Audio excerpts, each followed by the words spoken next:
Assalamualaikum warahmatullahi wabarakatuh. Perkenalkan, saya Deko Bagastiansyah dari kelas fase E106 akan menyampaikan materi terkait tentang peran dan metode Wali Songo dalam penyebaran ajaran Islam di Indonesia. Sejarah dakwah Islam di Nusantara dari masa pra Wali Songo hingga masa Wali Songo. Dakwah Islam sebelum masa Wali Songo. Masa awal. Perkembangan Islam di Nusantara dimulai jauh sebelum kedatangan Wali Songo. Perjalanan para pedagang Arab dan Persia membawa Islam ke wilayah ini. Penyebaran bertahap. Islam tidak tiba-tiba menyebar luas. Prosesnya bertahap, dimulai dari daerah pesisir dan pelabuhan utama, kemudian merambah ke pedalaman. Penyebaran awal Islam di Nusantara. Yang pertama, para pedagang Arab dan Persia datang ke Nusantara untuk berdagang, membawa serta nilai-nilai Islam. Yang kedua, kontak dan interaksi dengan penduduk lokal mendorong penyebaran Islam secara bertahap. Yang ketiga, Islam mulai diterima dan dianut oleh masyarakat Nusantara, terutama di daerah pesisir. Tokoh-tokoh penting dalam dakwah pra-Wali Songo. Yang pertama ada Syekh Nuruddin Al-Raniri, tokoh ulama yang dikenal dengan pemikirannya yang kuat dan kontribusi dalam pengembangan Islam di Aceh. Yang kedua ada Syekh Yusuf Al-Makassari, yaitu membawa pengaruh besar dalam menyebarkan Islam di wilayah Makassar dan sekitarnya. Dan yang ketiga ada Syekh Burhanuddin, yaitu dia mendirikan pusat pendidikan Islam di Gresik, Jawa Timur, yang berperan penting dalam menyebarkan Islam. Masuknya Islam ke Nusantara dan perkembangannya.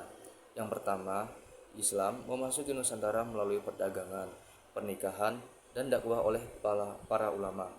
Yang kedua, Islam diterima dengan baik oleh masyarakat Nusantara dan berkembang pesat, terutama di daerah pesisir. Yang ketiga, penyebaran Islam diiringi dengan pembangunan masjid, pesantren, dan lembaga pendidikan. Sejarah dakwah Islam masa Wali Songo. Masa emas. Masa Wali Songo dianggap sebagai masa emas penyebaran Islam di Nusantara. Strategi dakwah. Wali Songo menggunakan strategi dakwah yang efektif dan sesuai dengan budaya lokal. Pembentukan masyarakat, mereka berperan dalam membangun masyarakat Islam yang kuat dan beradab. Wali Songo dan peran mereka dalam penyebaran Islam. Yang pertama, Sunan Ampel, Surabaya, yaitu mendirikan masjid dan pesantren, memperkenalkan Islam kepada para pedagang. Sunan Giri, Gresik, pendidik berpengaruh, menekankan pentingnya pendidikan agama. Sunan Bonang, Tuban, menyebarkan Islam melalui seni dan budaya seperti musik gamelan. Dan yang terakhir ada Sunan Derajat, Lamongan, tokoh yang ramah dan santun, mengajarkan Islam dengan pendekatan lembut. Metode dakwah Wali Songo. Yang pertama, menyesuaikan budaya lokal. Yang kedua, memanfaatkan seni dan budaya. Yang ketiga, melakukan pendekatan yang ramah dan santun. Dan yang terakhir ada membangun hubungan baik dengan pemimpin lokal. Selanjutnya, adaptasi budaya dalam penyebaran Islam. Yang pertama, Islam tidak memaksakan ajarannya, tetapi beradaptasi dengan budaya lokal. Yang kedua, Wali Songo menggunakan kesenian tradisional untuk menyebarkan ajaran Islam. Dan yang ketiga, adaptasi budaya ini mempermudah masyarakat Nusantara dalam memahami Islam. Wali Songo dan pembentukan masyarakat Islam di Nusantara. Wali Songo merupakan tokoh penting dalam sejarah Islam di Nusantara.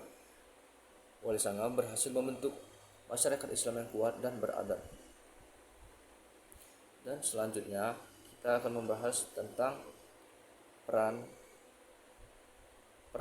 Wali Songo dalam menyebarkan ajaran Islam di Indonesia. Peran Wali Songo dalam menyebarkan ajaran Islam di Indonesia. Peran Wali Songo, 9 tokoh penting dalam sejarah Islam di Indonesia, memegang peranan krusial dalam menyebarkan ajaran Islam di tanah air. Mereka tidak hanya menyebarkan ajaran Islam, ajaran agama secara langsung, tapi juga beradaptasi dengan budaya lokal, memadukan nilai-nilai Islam dengan tradisi yang sudah ada. Sejarah singkat Wali Songo.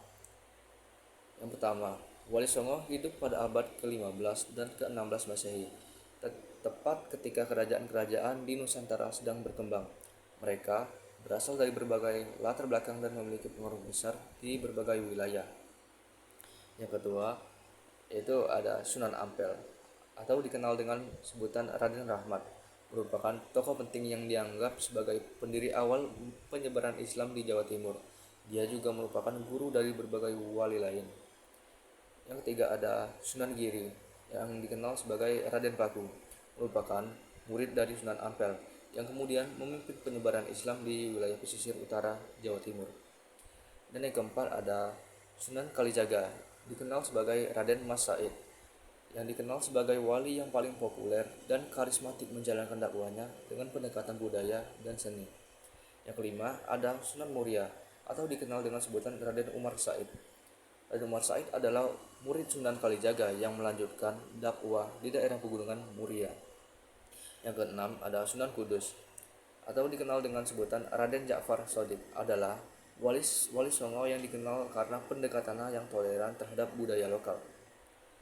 Dan yang ketujuh ada Sunan Gunung Jati atau dikenal dengan Syarif Hidayatullah, itu berperan besar dalam penyebaran Islam di Jawa Barat. Yang kedelapan Sunan Bonang atau dikenal dengan sebutan dengan Raden Rahmat, Raden Mahmud Ibrahim, dikenal dengan musik dan gamelannya yang memadukan nilai-nilai Islam dengan tradisi lokal. Dan yang kesembilan ada Sunan Derajat atau dikenal dengan nama Raden Qasim. Sunan ini dikenal sebagai wali yang ramah dan dekat dengan rakyat, dengan pendekatan dakwah yang praktis dan sederhana. Strategi dakwah Wali Songo. Pendekatan budaya. Wali Songo tidak memaksakan ajaran Islam, melainkan menyesuaikan dengan budaya lokal. Mereka menggunakan seni, musik, dan tradisi untuk mendekatkan diri kepada masyarakat. Pendekatan silaturahmi. Wali Songo membangun hubungan baik dengan para penguasa dan tokoh masyarakat. Mereka membangun jaringan sosial dan mengupayakan dukungan dari elit lokal. Pendekatan pendidikan. Wali Songo mendirikan pesantren dan sekolah agama untuk mendidik generasi muda.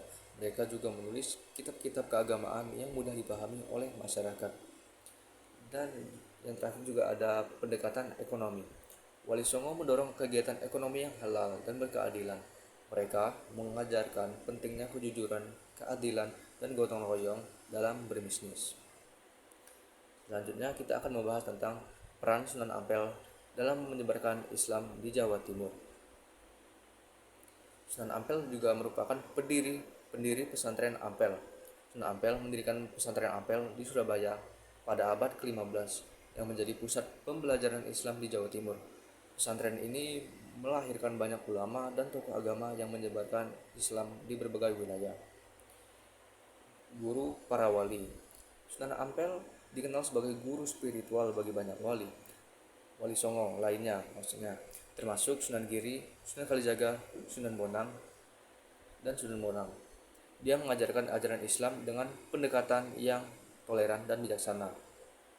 Selanjutnya, pembinaan ulama dari Sunan Ampel. Sunan Ampel juga berperan dalam membina para ulama dan tokoh agama di Jawa Timur.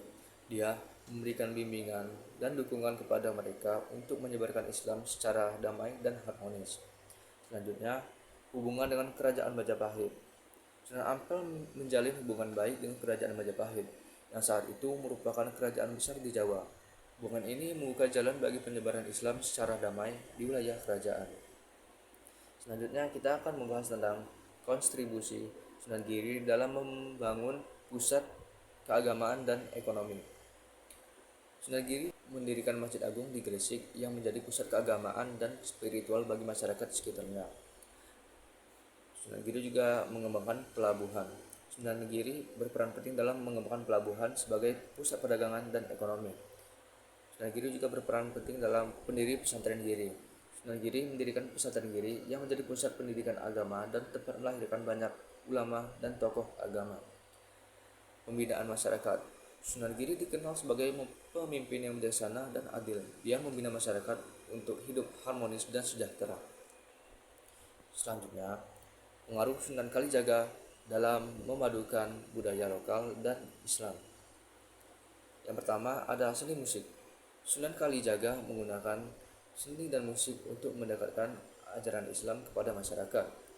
Yang kedua, Sunan Kalijaga menggunakan wayang kulit sebagai media dakwah Dia memasukkan nilai Islam ke dalam cerita wayang.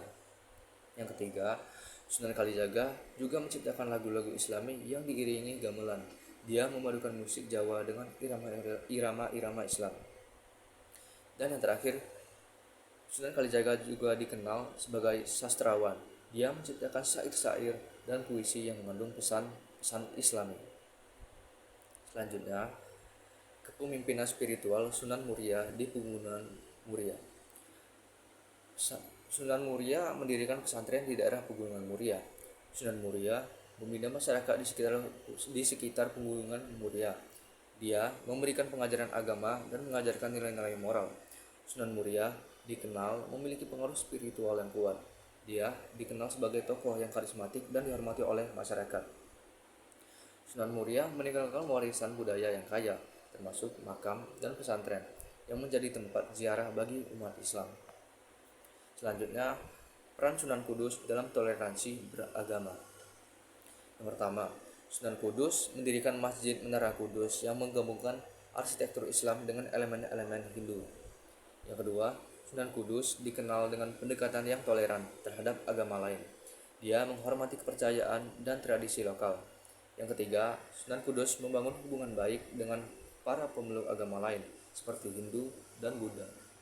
Dan yang terakhir atau yang keempat, Sunan Kudus membina masyarakat untuk hidup rukun dan damai tanpa membeda-bedakan agama. Selanjutnya, kontribusi Sunan Gunung Jati dalam penyebaran Islam di Jawa Barat. Yang pertama, Sunan Gunung Jati mendirikan kerajaan Cirebon yang menjadi pusat penyebaran Islam di Jawa Barat. Yang kedua, Sunan Gunung Jati mendirikan banyak pesantren dan sekolah agama di Jawa Barat. Yang ketiga, Sunan Gunung Jati membina masyarakat Jawa Barat untuk hidup rukun dan sejahtera. Dan yang keempat, Sunan Gunung Jati meninggalkan warisan budaya yang kaya, termasuk makam, masjid, dan pesantren yang masih dikunjungi hingga saat ini. Legasi Wali Songo dan dampaknya saat ini. Wali Songo meninggalkan legasi yang berharga bagi umat Islam di Indonesia. Ajaran mereka yang toleran dan bijaksana telah membentuk karakter bangsa Indonesia, menumbuhkan semangat toleransi dan persatuan. Mereka juga mewariskan seni dan budaya yang kaya, yang masih dijaga dan dilestarikan hingga saat ini. Warisan Wali Songo menjadi inspirasi bagi generasi penerus untuk membangun Indonesia yang damai, sejahtera, dan berakhlak mulia. Oke, sedikit penambahan. Yang pertama ada masuknya orang-orang Persia ke Nusantara. Kehadiran saudagar Arab di kerajaan Kalingga pada abad ke-7, yaitu pada era kekuasaan Rani Simha yang terkenal keras dalam menjalankan hukum. Pada abad ke-10 Masehi, terjadi migrasi keluarga-keluarga Persia ke Nusantara. Yang terbesar di antara keluarga-keluarga itu adalah sebagai berikut. Yang pertama ada keluarga Lor. Datang pada zaman Raja Nasiruddin bin Badr memerintah wilayah Lor di Persia pada tahun 30 Hijriah atau 912 Masehi. Keluarga Lor ini tinggal di Jawa dan mendirikan kampung dengan nama Loran atau Leran yang bermakna kediaman orang Lor. Yang kedua, yakni ada keluarga Jawani. Datang pada zaman Jawani Al-Kurdi memerintahkan Iran sekitar tahun 301 Hijriah atau 913 Masehi. Mereka tinggal di Pasai, Sumatera Utara. Keluarga ini yang diketahui menyusun khat Jawi, artinya tulisan Jawi yang dinisbatkan kepada Jawani. Yang ketiga ada keluarga Syiah. Datang pada masa pemerintah Ruknuddaulah bin Hasan bin Buwai Ad-Dailami sekitar tahun 357 Hijriah atau 969 Masehi. Keluarga ini tinggal di bagian tengah Sumatera Timur dan mendirikan kampung yang dikenal dengan nama Siak yang kemudian menjadi negeri Siak.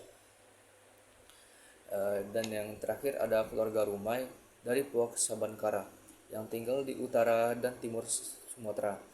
Penulis-penulis Arab pada abad ke-9 dan ke-10 Masehi menyebut Pulau Sumatera dengan nama Rumi, Al-Rumi, Lamri, dan Lamuri. R. Tanoyo mengungkapkan bahwa Dalam usaha mengislamkan Jawa, Sultan Al-Gabah dari negeri Rum mengirim 20.000 keluarga muslim ke Pulau Jawa. Namun, banyak di antara mereka yang tewas terbunuh dan yang tersisa hanya sekitar 200 keluarga. Sultan Al-Gabah dikisahkan marah, kemudian mengirim ulama, syuhada, dan orang sakti ke Jawa untuk membinasakan para jin, siluman, dan berekasakan penghuni Jawa. Salah satu di antara ulama sakti itu adalah Syekh Subakir. Dia merupakan wali pertama yang dikirim khalifah dari Kesultanan Turki Utsmaniyah, Sultan Muhammad I, untuk menyebarkan agama Islam di wilayah Nusantara. Syekh Subakir konon adalah seorang ulama besar yang telah menumbal tanah Jawa dari pengaruh negatif makhluk halus saat awal penyebaran ajaran Islam di Nusantara. Dan yang kedua ada sedikit tambahan mengenai ulama-ulama penyebar Islam Prawali Sanga. Awal mula penyebaran agama Islam di Pulau Jawa selalu diidentikan dengan peran Wali Sanga.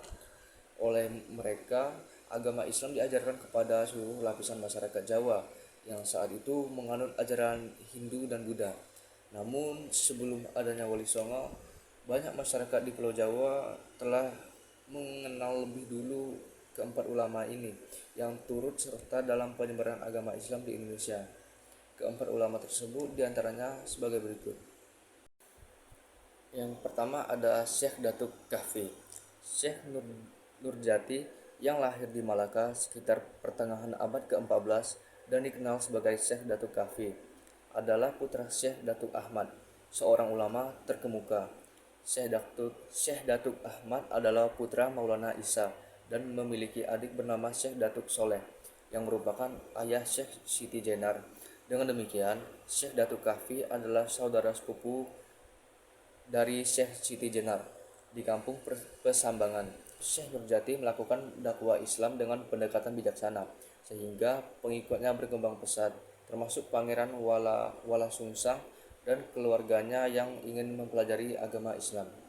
Syekh Nurjati memberikan pelajaran keimanan secara bertahap, mulai dari ilmu fikih sesuai mazhab Syafi'i sebelum memasuki ajaran tarekat dan marifat. Dikenal karena karomahnya, ia menjadikan pusar bumi di Gunung Jati sebagai tempatnya yang memancarkan sinar ke sentero jagat. Syekh Nurjati wafat dan dimakamkan di Gunung Jati, yang juga menjadi tempat syarif Hidayatullah atau Gunung Jati. Gapura bersalib di makamnya menandai masuknya Islam di Cirebon dan merupakan karya seni dekoratif yang khas dari wilayah pesisir utara Jawa pada abad ke-15 hingga 17. Yang kedua, Syekh Maulana Akbar. Syekh Maulana Ali Akbar adalah ulama yang berperan penting dalam penyebaran agama Islam di Nusantara. Sebelum zaman Wali Songo, ia lahir di Persia, Iran. Beliau merupakan cicit Sultanul Aulia Syekh Abdul Qadir Al-Jailani dan dikenal sebagai Syekh Ali Akbar. Beliau memiliki keahlian di bidang kesehatan dan kedokteran Islam serta mampu berdakwah di kerajaan Majapahit, di mana masyarakat masih menganut ajaran Hindu Buddha. Bersama ulama lainnya, Syekh Ali Akbar menyebarkan Islam dengan pendekatan yang sesuai dengan konteks masyarakat setempat. Melalui semangat yang tinggi, Syekh Maulana Ali Akbar memulai dakwah melalui pengobatan gratis untuk rakyat sekitar yang membantunya menarik minat masyarakat untuk masuk Islam. Penampilan yang menyejukkan dan tutur kata yang santun membuat beliau dihormati oleh banyak orang. Beliau diperkirakan meninggal pada tahun 1435 Masehi, dimakamkan di Gunung Santri, Cilegon, Jawa Barat. Melalui ketelatenan dan kesabaran Syekh Ali Akbar berhasil menjalankan misi dakwahnya dan membantu masyarakat tanpa memandang derajat. Yang ketiga, Syekh Jumadil Kubro. Syekh Jumadil Kubro lahir pada tahun 1349 Masehi di Samarkand. Adalah ulama keturunan dekat Rasulullah SAW yang dikenal memiliki karomah besar, sering disebut dalam berbagai babat dan cerita rakyat. Beliau berperan sebagai pelopor penyebaran Islam di Jawa sebelum Wali Songo, mampu menembus kekuasaan kerajaan Majapahit. Meskipun berasal dari Asia Tengah, beliau datang ke Jawa melalui laut dan tinggal di daerah Tandes, di mana beliau berdakwah bersama para ulama lainnya. Melalui semangat yang tak kenal lelah meskipun usianya lebih dari 100 tahun, Syekh Jumadil Kubro memulai dakwahnya melalui perdagangan. Ia mendapatkan dukungan dari pedagang muslim lainnya, sehingga kegiatan dakwah dan usaha dagangnya berjalan lancar. Penampilan yang menyejukkan dan tutur kata yang santun membuat beliau dihormati, dan masyarakat mulai memeluk Islam secara bertahap. Syekh Jumadil Kubro wafat pada 15 Muharram 857 Hijriah atau 1465 Masehi di usia 116 tahun dan dimakamkan di desa Troloyo, Mojokerto. Dan yang keempat ada Syekh Kuro. Syekh Kuro menurut naskah Purwaka Caruban Nagari adalah seorang ulama asal Campa, putra dari Syekh Yusuf Siddiq, seorang ulama besar di daerah tersebut. Beliau memiliki hubungan nasab dengan Syekh Jumadil Kubro dan kakeknya, Syekh Jalaluddin yang berasal dari Mekah. Dari garis ibunya, dia Kirana. Syekh Kuro juga memiliki keturunan yang menguatkan warisan keagamaan dalam keluarganya. Di dalam menyampaikan ajaran Islam, Syekh Kuro menggunakan pendekatan dakwah bil hikmah sesuai dengan firman Allah dalam Al-Quran surah An-Nahl ayat 125. ادع إلى سبيل ربك بالحكمة والموعظة الحسنة وجادلهم بالتي هي أحسن إن ربك هو أعلم بمن ضل عن سبيله وهو أعلم بالمهتدين. Setelah berada di pelabuhan Karawang, beliau mendirikan musola dan memberikan pengajaran yang mudah dipahami serta dapat diamalkan, didukung oleh contoh langsung dari dirinya dan santri. Suara merdu beliau saat membaca Al-Quran menarik banyak penduduk untuk masuk Islam. Syekh Kuro wafat dan dimakamkan di Pulau Bata, Desa Pulau Kalapa, Karawang, dan makamnya dianggap sebagai salah satu penyebar agama Islam tertua di wilayah Jawa Barat. Sedikit tambahan mengenai penjelasan dan metode Wali Songo dalam penyebaran ajaran Islam di Indonesia. Wali Songo bagi masyarakat Muslim Indonesia memiliki makna khusus yang berhubungan dengan keberadaan tokoh-tokoh masyhur di Jawa. Mereka berperan penting dalam upaya dakwah dan perkembangan peradaban Islam pada abad ke-15 dan abad ke-16 Masehi. Di dalam buku Sekitar Wali Songo yang dituliskan oleh Saul Cim Salam, Wali Songo berasal dari kata wali dan sanga. Kata wali berasal dari bahasa Arab, yakni suatu bentuk singkatan dari kata waliullah, yang artinya adalah orang yang mencintai dan dicintai Allah Subhanahu wa taala. Dan kata songo yang merupakan bahasa Jawa yang berarti 9.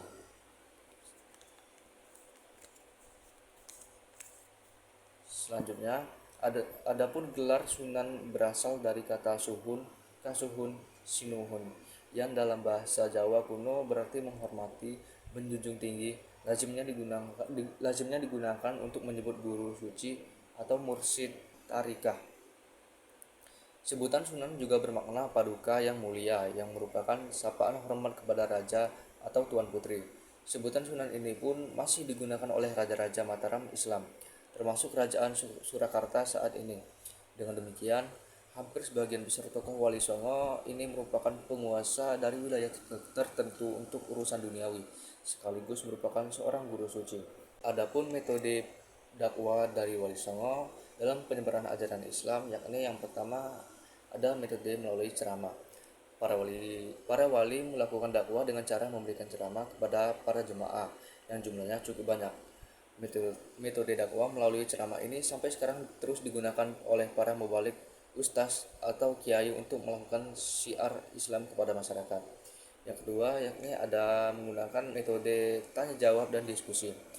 Metode tanya jawab dan diskusi dalam berdakwah maupun saat pengajaran ilmu agama sangat efektif digunakan untuk mengetahui kekurangan dan kelebihan pemikiran orang lain. Metode ini juga sangat efektif untuk memasukkan nilai-nilai kepada seseorang yang terlibat dalam forum tersebut. Para wali selalu bermusyawarah untuk mencapai sebuah kesepakatan jika terjadi suatu permasalahan. Mereka senantiasa menjunjung tinggi sikap toleran antar sesama. Yang ketiga yakni menggunakan metode keteladanan.